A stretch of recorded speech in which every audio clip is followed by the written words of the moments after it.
Hey guys, this is Max Headspace 9mm showing you what is inside of this box. Now it's not going to be any great mystery because you can read right on the outside of the box what is in here. I have decided to give it a chance, a Polymer80 of my very own.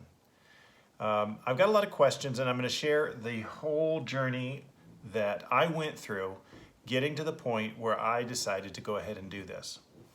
Now, where did I get this from? Well, I got this from Tactical Gearheads, which is the company that sold me my 80% lower.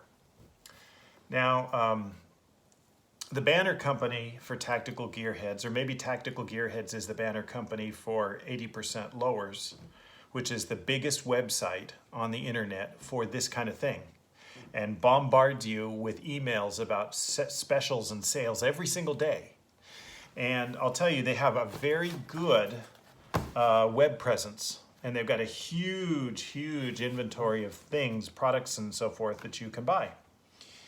Remember, if you look at my video Ghost Guns, you will remember that I gave 80% lowers a D- because they sent me a badly machined lower receiver that was way overpriced and I couldn't use it.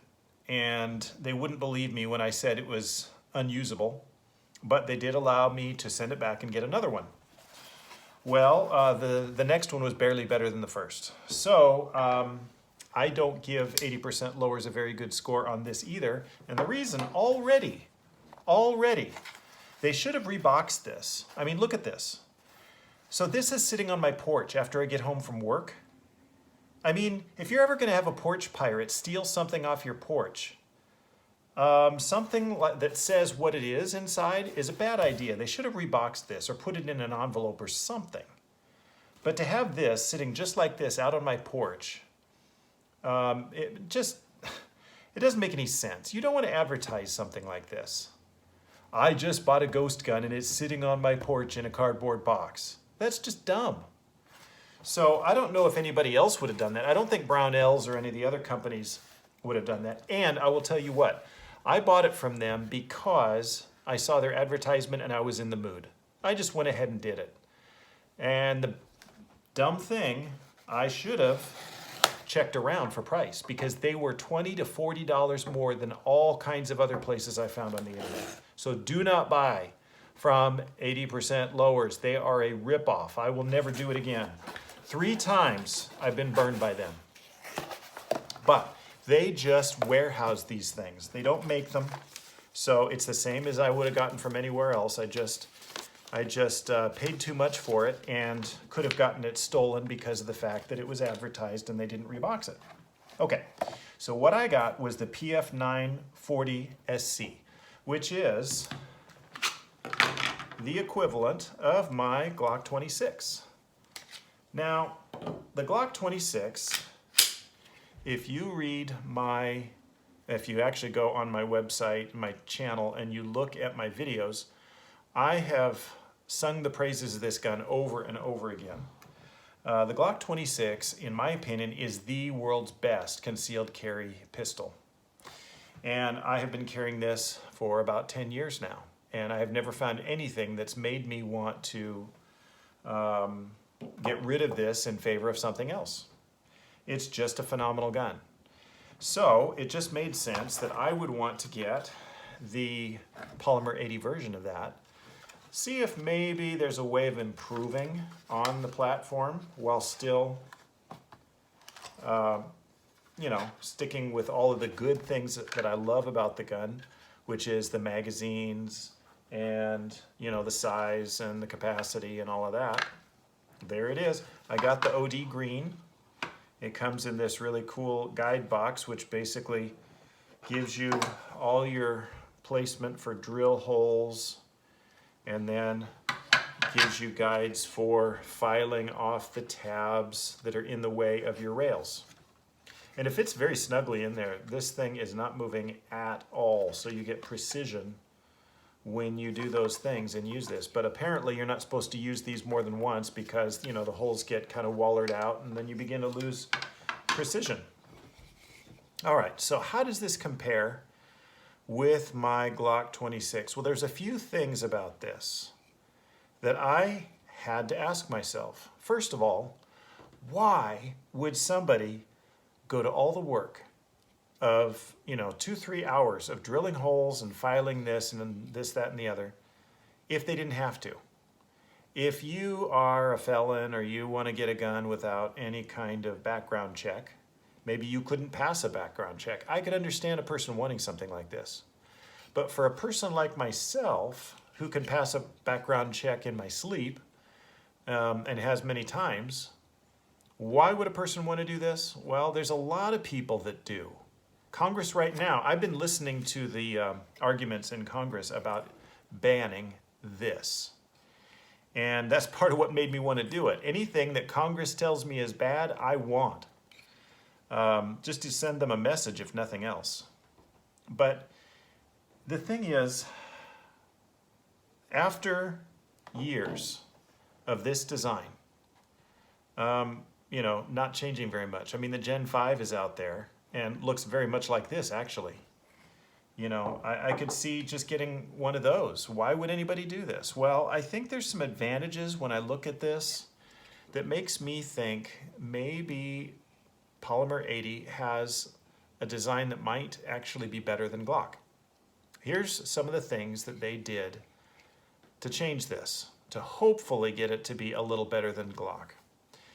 The grip angle, which it's a short stubby grip, but it does have an angle to it, it's more vertical.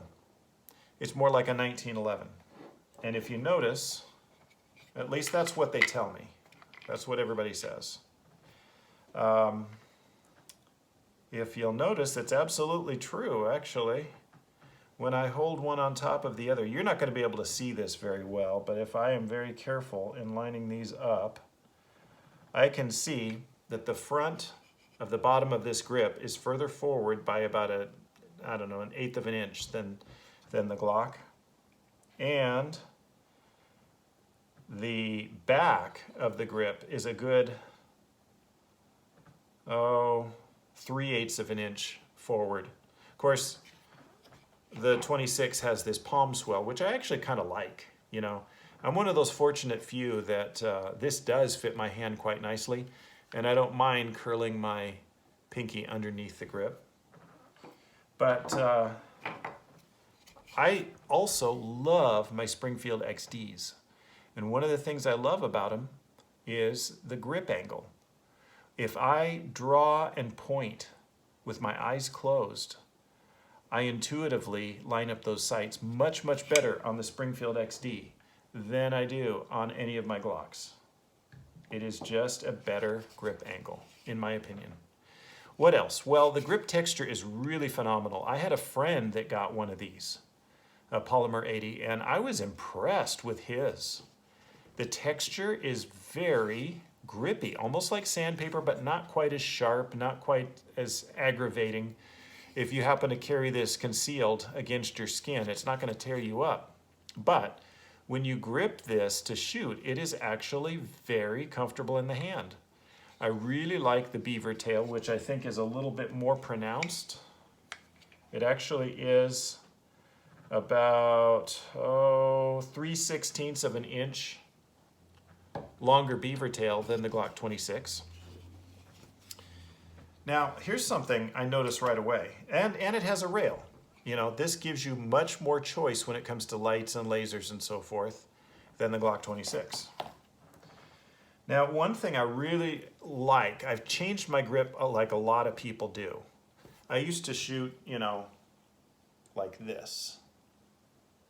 But I've been practicing this very much better grip because by hooking your thumb on this ledge in the front of the Glock 26, it helps mitigate muzzle flip. And that gets you better follow-up shots. Minimizing muzzle flip means you get more accurate, better, quicker follow-up shots. And I gotta tell you, I kind of wish Glock would make this stick out further. It's rounded, so I can only get so much purchase on it, but I know it's there, and if I push really hard with all my might, it works just fine to help diminish muzzle flip. One thing this has that I noticed right away, it has something even better. It has this ridge. Now this ridge doesn't stick out very far at all. It's only about a 32nd of an inch ledge right there. And I wouldn't think that that would do anything, but I'll tell you what, when I grip this lower, I can really push down on that hard. I get a lot of purchase with my thumb on that because it's kind of sharp. It digs in. I'll bet you I could push 10 pounds pressure down on the front end of this gun, and I bet that will do a lot to diminish muzzle flip as far as this gun is concerned. So yeah, I'm looking forward to this. It'll be fun. I like building guns. As you've seen, I've showed you some of my builds, and I like the deeply undercut trigger guard. That is very comfortable. I've been thinking about grinding the trigger guard on my Glock to get up higher under it, because this is significant. You know, there's about 1/8 of an inch higher up underneath than on the 26. And I don't really need this anymore. I used to hook my thumb on here, but since I'm using this new grip, this is wasted on me now. I think everybody used to use it, but I don't think people are anymore because that new grip is what everybody's going to. So I think this might be a bit of an improvement. I'm kind of excited about building a Glock 26 Polymer80. I like the way it looks. I like the color. I like the way it feels in the hand. And I really love this thumb ridge right up here. This is phenomenal. I can definitely see myself having less muzzle flip with this. So the parts that come with it are your rails, which, I don't know. Let's, before I do that,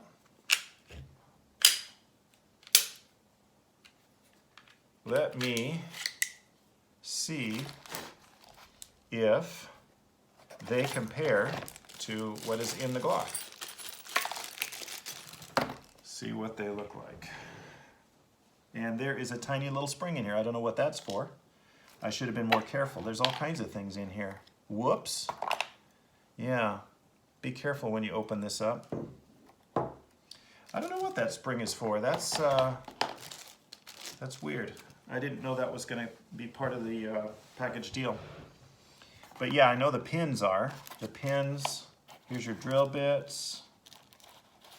Well, actually, I don't know that the pins are. I mean, I thought that they came, you buy that separately. So this is the rail section for the middle right here. Goes right like that.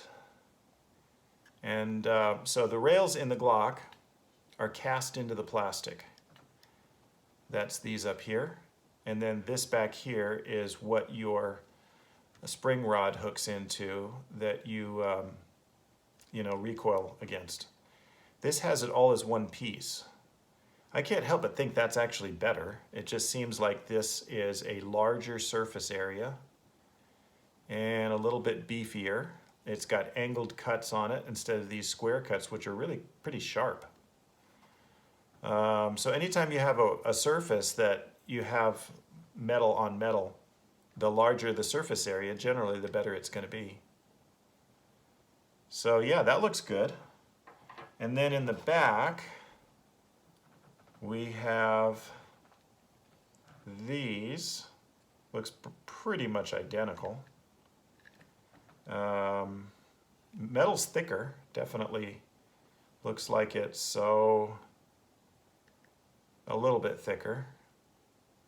This could be worn. It's possible this is just worn thin, but it definitely looks every bit as substantial as what is in the Glock. In fact, it's just very slightly longer, just a tiny bit longer.